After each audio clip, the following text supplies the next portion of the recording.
Good morning, students. Today we will going to start our next topic of this chapter, and this is our fourth lecture, and it is the last lecture on this chapter.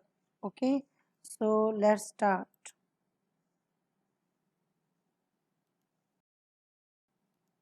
Yes, students. So today we will discuss first of all one past or many, यानी one past अतीत एक या many अनेक. Okay. So did you notice the title of this book? क्या आपने इस book के title पर को नोटिस किया है? Are past. ओके, हमारा अतीत. So we have used the word past in plural to draw attention to the fact that the past was different for different groups of people. For example, the lives of herder or farmers were different from those of kings and queens. The lives of merchants were different from those of craft persons, and so on. So, also, as it true even today, people follow different practices and customs in different parts. Yes, students. So, यहाँ पर जो past word है उसका use किस sense में हो रहा है? प्लूरल के. ओके, इन प्लूरल सेंस में हम इसको यूज़ कर रहे हैं. सो क्या है कि and the fact that the past was different for different groups of people. और ऐसा जो ये कंसेप्ट, ये जो तथ्य है, इस कंसेप्ट की ओर ध्यान दिलाने के लिए किया गया है कि अलग अलग ग्रुप्स के लोगों के लिए इस पास्ट के अलग अलग मायने थे. फॉर एग्जाम्पल, हम आज भी देखते हैं, जैसे कि फॉर एग्जाम्पल क्या है कि जैसे हमारे जो क्या थे, हार्डर थे. ओके, जो हमारे हार्डर थे वो क्या थे, और जो हमारे फार्मर्स थे उनकी लाइफ, जो राजा और रानी हुआ करती थी, किंग्स एंड क्वींस हुआ करते थे, तो उनसे वो काफ़ी अलग थी उनकी लाइफ. जैसा कि हम आज भी देखते हैं कि उस समय भी उस कंट्री के अलग अलग हिस्सों में लोग जो हैं वो अलग अलग तरह के कस्टम्स, अलग अलग तरह के क्या है, प्रैक्टिसेस, व्यवहार और रीति रिवाजों को पालन किया करते थे. तो हर किसी की लाइफ जो है वो एक दूसरे से अलग थी. ओके, और आप देख सकते हो कि जैसे मर्चेंट की लाइफ, यानी जो व्यापारी का जीवन था, वो क्राफ्ट पर्सन जो होते हैं उनकी लाइफ से अलग था. तो इस तरीके से सभी की लाइफ एक दूसरे से काफ़ी भिन्न थी, काफ़ी अलग थी. Okay. Yes, students. So, for example, today most people living in Andaman Island get their own food by fishing, hunting, and collecting forest produce. So, by contrast, most people living in cities depend on others for supplies of food. So, differences such as these existed in the past as well. जैसा for example, जैसे आज के time में ज़्यादा जो Andaman island में ज़्यादातर जो लोग रहते हैं वो अपने फूड के लिए किसके ऊपर डिपेंड रहते हैं? फिशिंग पर, हंटिंग पर, और कलेक्टिंग फॉरेस्ट प्रोड्यूस. जो फॉरेस्ट प्रोड्यूस होती है, जो भी वो चीज़ें प्रोड्यूस करते हैं, उनकी कलेक्शन पर वो लोग डिपेंड करते हैं. बाय कॉन्ट्रास्ट, इसके विपरीत, most people living in cities depend on others for supplies of food. और इसके विपरीत जो लोग शहरों में रहते हैं, सिटीज़ में रहते हैं, वो फूड की सप्लाई के लिए दूसरों पर डिपेंड रहते हैं. So differences such as this existed in the past as well. So इस तरह के जो डिफरेंसेस हैं वो पास्ट में भी क्या थे? एग्जिस्टेड थे. So students, you can see in this slide Andaman Island, fishing, hunting, and depends on fishing, hunting, and collecting forest produce. And Andaman Island, yes, and its cities depend on others for food supply.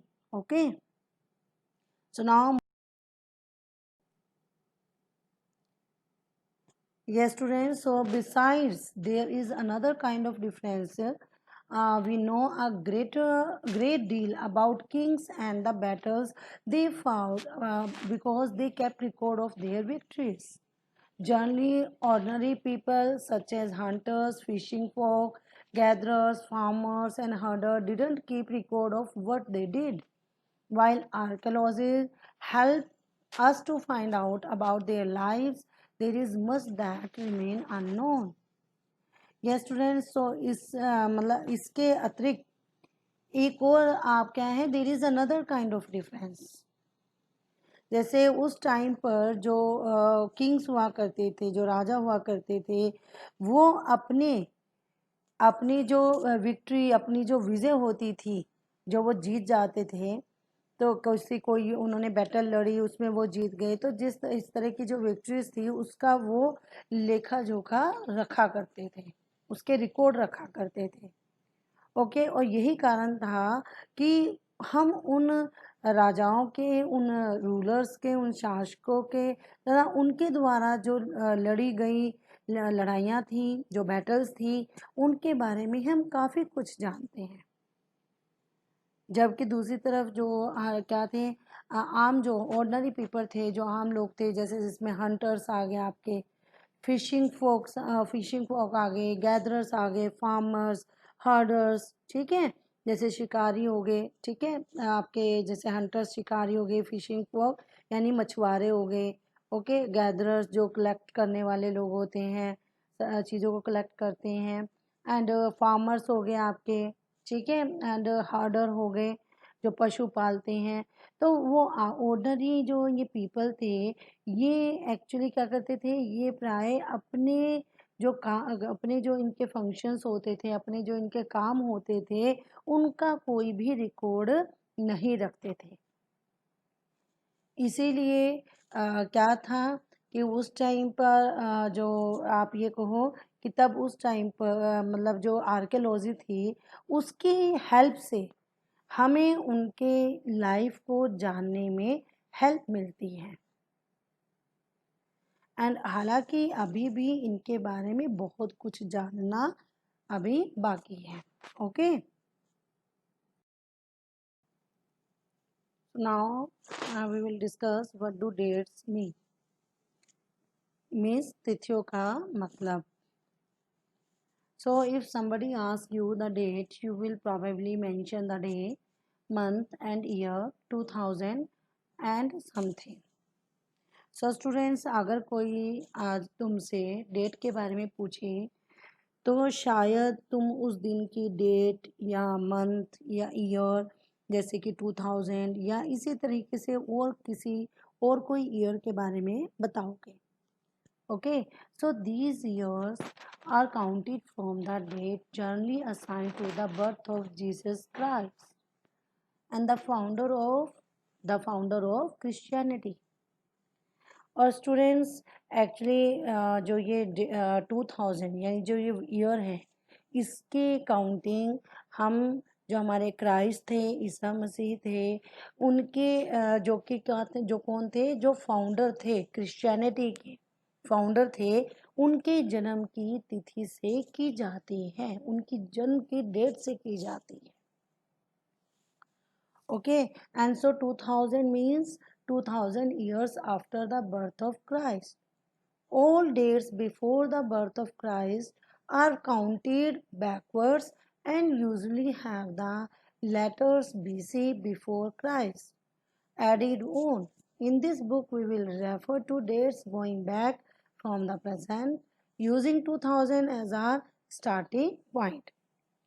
So students, इसलिए जो 2000 year कहने का मतलब, जो हमारे Christ थे, उनके जो हमारे ईसा मसीह थे, उनके जन्म के उनकी जो जन्म था, उनके 2000 ईयर्स के बाद से है.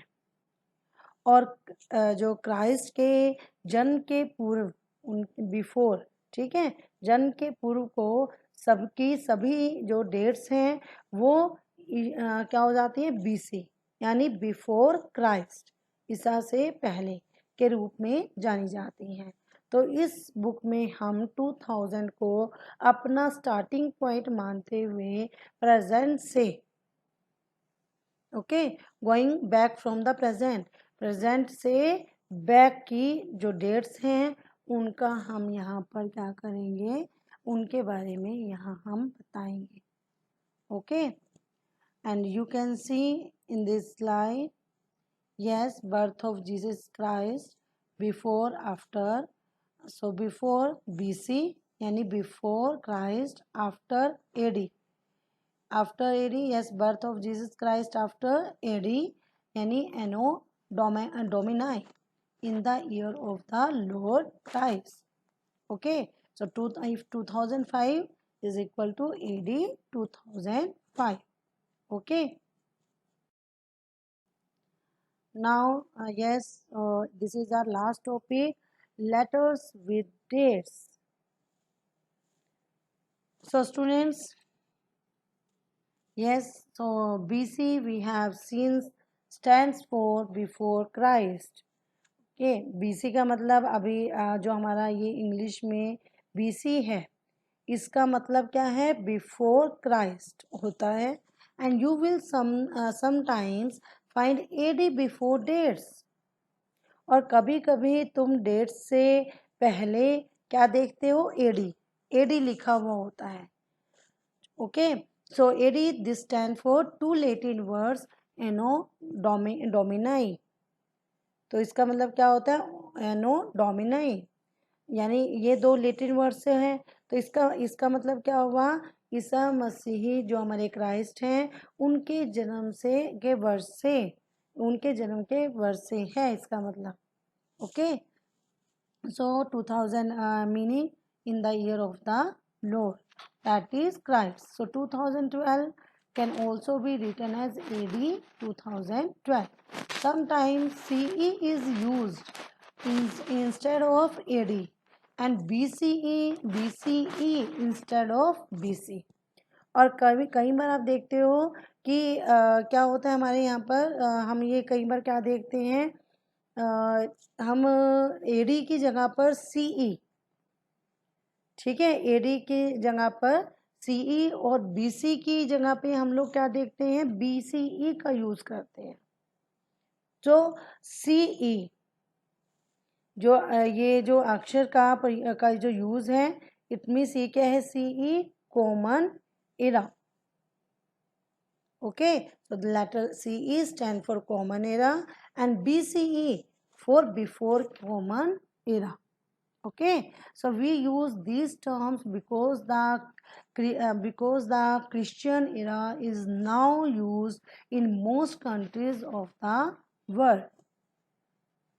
और हम इन वर्ड का यूज़ इसलिए करते हैं क्योंकि वर्ल्ड के ऑलमोस्ट कंट्रीज़ में अब इस कैलेंडर का यूज़ नॉर्मली हो गया है, नॉर्मल हो गया है कि इस कैलेंडर का यूज़ किया जाता है।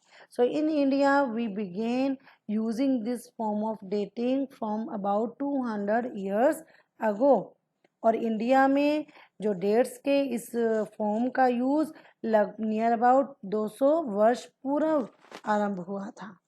And sometimes the letter BP meaning before present are used, कभी कभार हम क्या करते हैं, इंग्लिश में के BP जो ये हमारे अक्षर हैं इनका यूज़ होता है, जिसका मतलब क्या होता है, बिफोर प्रेजेंट यानी वर्तमान से पहले, ठीक है, इसका मतलब ये हुआ बिफोर प्रेजेंट BP.